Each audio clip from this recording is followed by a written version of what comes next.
లోక మర్యాద కోసం పరువు తీస్తున్నావా? ఒక్కసారి ఆలోచించు. అది శాశ్వతమా? రోమీయులకు రాసిన పత్రిక 12వ అధ్యాయము 2వ వచనం. మీరు ఈ లోక మర్యాదను అనుసరింపక ఉత్తమమును, అనుకూలమును, సంపూర్ణమునయున్న దేవుని చిత్తమేదో పరీక్షించి తెలుసుకున్నట్లు మీ మనస్సు మారి నూతన మగుట వలన రూపాంతరము పొందుడి.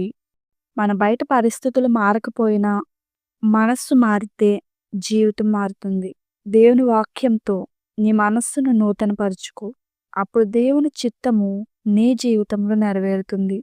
నీ జీవితం మారాలి అని ఆశపడుతున్నావా? అయితే నాతో కలిసి ప్రార్థించు. ప్రభువా, ఈ లోక రీతిని అనుసరించకుండా నన్ను నడిపించు. నా మనస్సును నీ వాక్యంతో నూతనపరచు. నీ చిత్తము నా జీవితంలో నెరవేర్చు. ఆమేన్.